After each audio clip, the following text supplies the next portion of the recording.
New enrolment में डाला, update भेज दिया हमारे पास वो बस एक कैटेगरी आता, फोटो और एक पीओआई। पीओआई में क्या है, सेल्फ डिक्लेरेशन। बहुत केसेस आ रहे हैं अभी, बहुत। अब मैं इसको क्या समझूं, इंटेंशनल है, लैक ऑफ ट्रेनिंग है, या आप जानबूझ के कर रहे हो?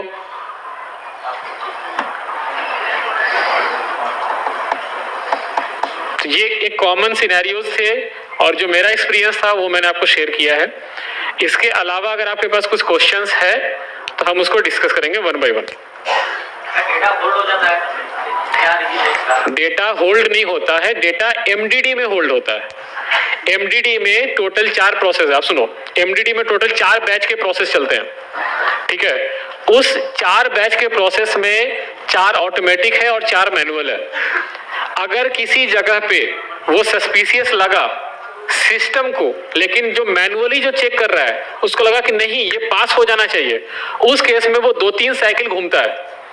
तो वहां पे आपके पास वो जो चेक करोगे तो दिखेगा डेटा होल्ड पे। क्यों? क्योंकि वो मल्टीपल टाइम वो रिप्रोसेस हो रहा है।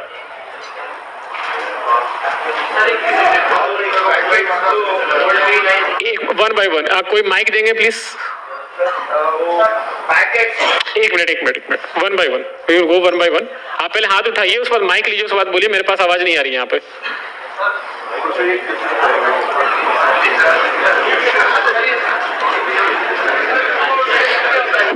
हेलो,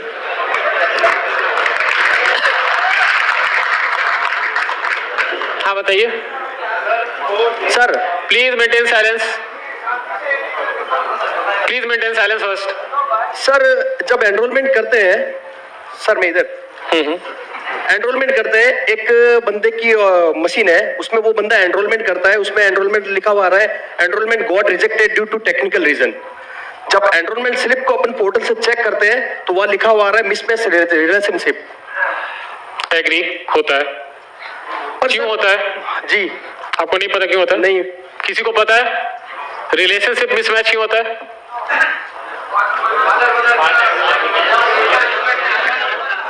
बता दिया आंसर। नहीं सर, उस बंदे का पर्टिकुलरली 16 स्लिप सेम कंडीशन में रिजेक्ट हुआ है और आज तक 16 एनरोलमेंट ही किए उसने, सारे रिजेक्ट हो रहे हैं। वो एचओ बेस्ड एनरोलमेंट है? नहीं, मोबाइल नंबर अपडेट हो रहा है सर। मोबाइल नंबर अपडेट है? Only mobile number update sir. एक minute maintain silence.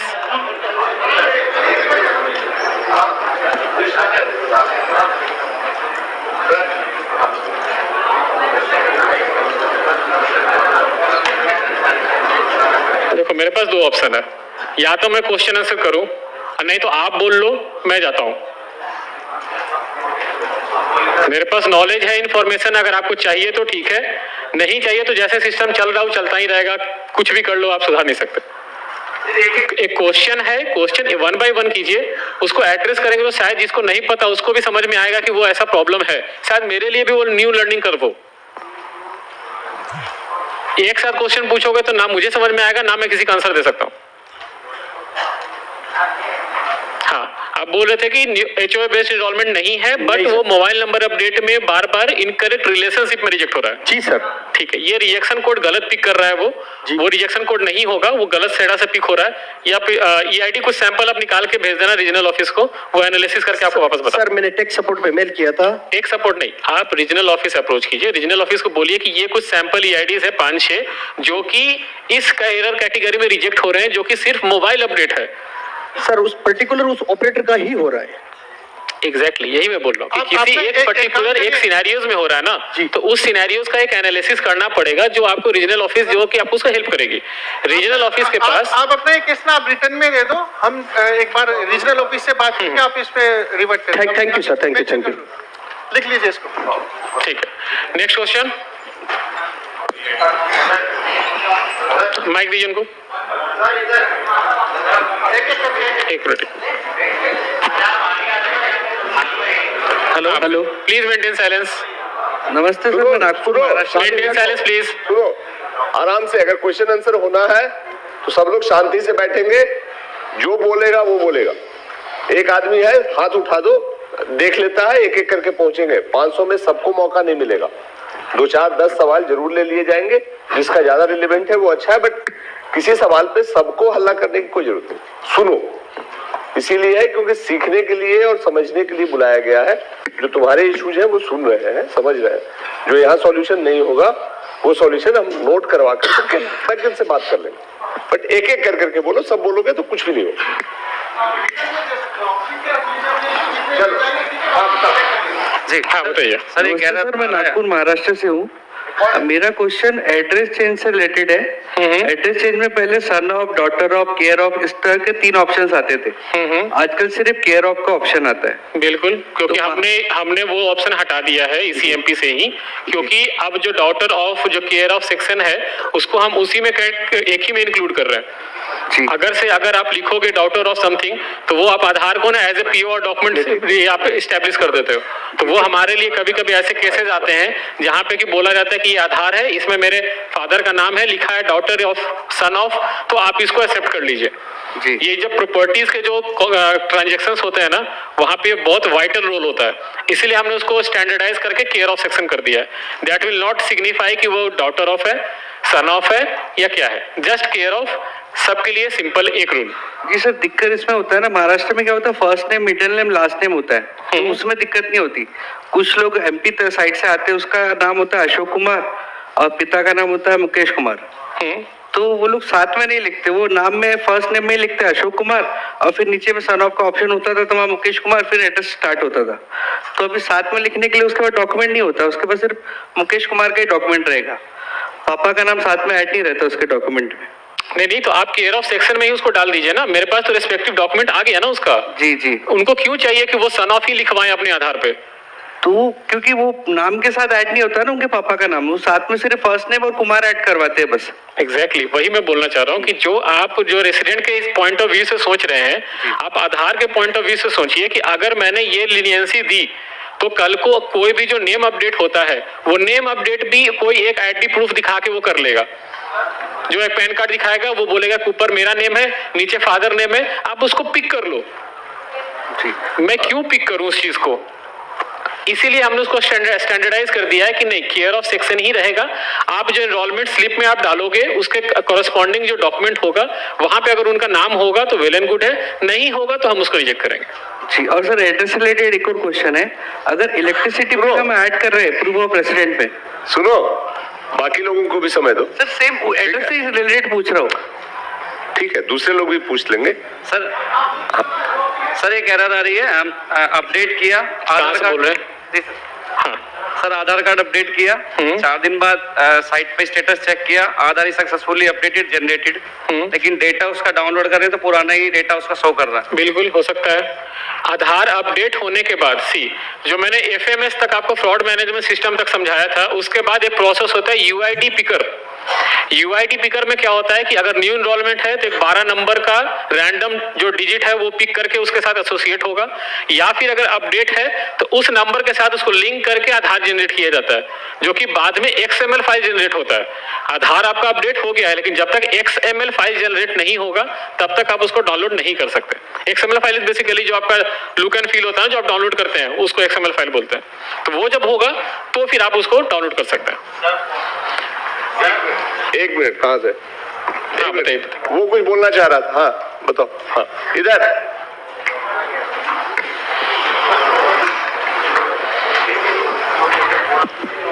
Ji sir, thank you. हाँ सर मैं ये बोलना चाह रहा था, जैसे इन्होंने बोला कि महाराष्ट्र में वो सरनेम की प्रॉब्लम आ रही है उनको, सन यही प्रॉब्लम हमारे साथ भी आई है कि जो बाय डिफॉल्ट हमारे उसमें क्लाइंट में है उसमें सिर्फ केयर ऑफ आता है, उसमें हम कुछ नहीं टाइप कर सकते सन ऑफ वगैरह, जैसे हम उसमें स्लैश टाइप करते हैं उसको नहीं लेता है वो।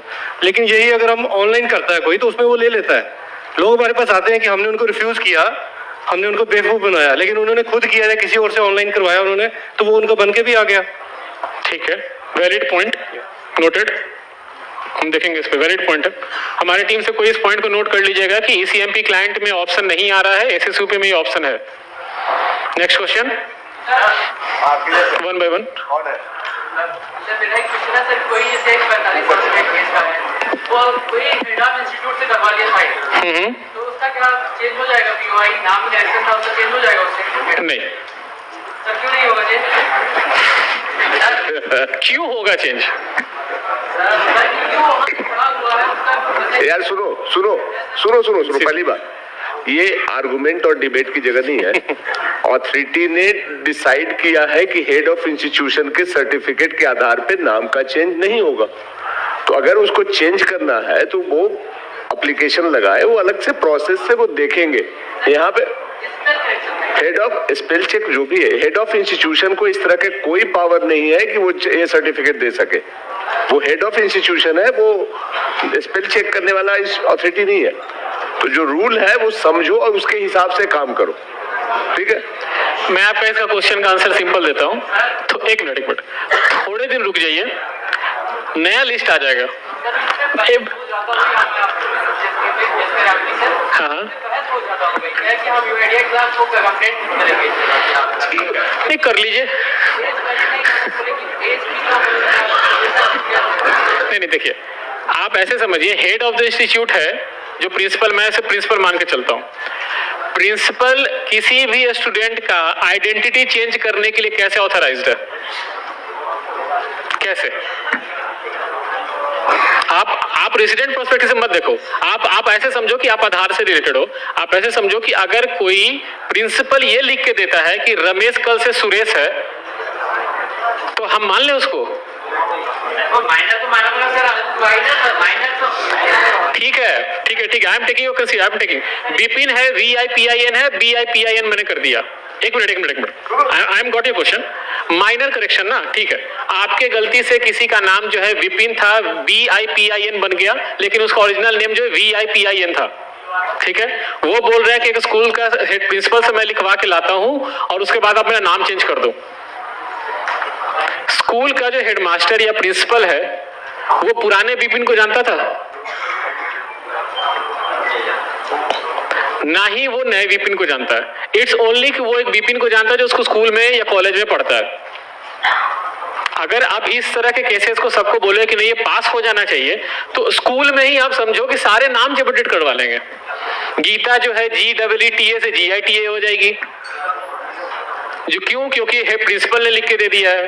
प्रिंसिपल कैसे किसी का आइडेंटिटी प्रूफ बन सकता है?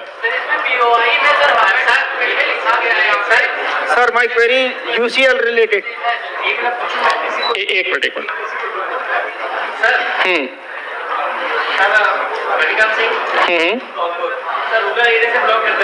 हाँ बताइए। एक बच्चा 6 क्लास में पढ़ रहा था, ठीक है। ऐसे पर उसके आधार में रिकॉर्ड है PRABIN, ठीक है सर। डेट ऑफ बर्थ की जो भी है एज पर स्कूल रिकॉर्ड है, उसका नाम है PRAGWN, ठीक है सर। अब ये बताओ किसके बिहाफ पे हम चेंज कर सकते हैं सर? आपने पहले वो नाम पे क्यों आधार बनवाया? क्या सर? आपने पहले उस नाम पे आधार क्यों बनवाया? बच्चे अब उनको कह रहे सर आधार पे नहीं, सिंपल सॉल्यूशन है। आप RGI जाइए, बर्थ सर्टिफिकेट अपडेट करवाइए, इजी प्रोसेस है। बर्थ सर्टिफिकेट अपडेट करवाइए, हमें भी दे दीजिए, हम बर्थ सर्टिफिकेट बेसिस पे आपको तुरंत अपडेट कर देंगे। RGI जो ये गवर्नमेंट बॉडीज होती है, they are authorised to act as a POI। Principal headmaster नहीं ऑथराइज्ड है POI को प्रूफ करने के लिए। यार सुनो सुनो,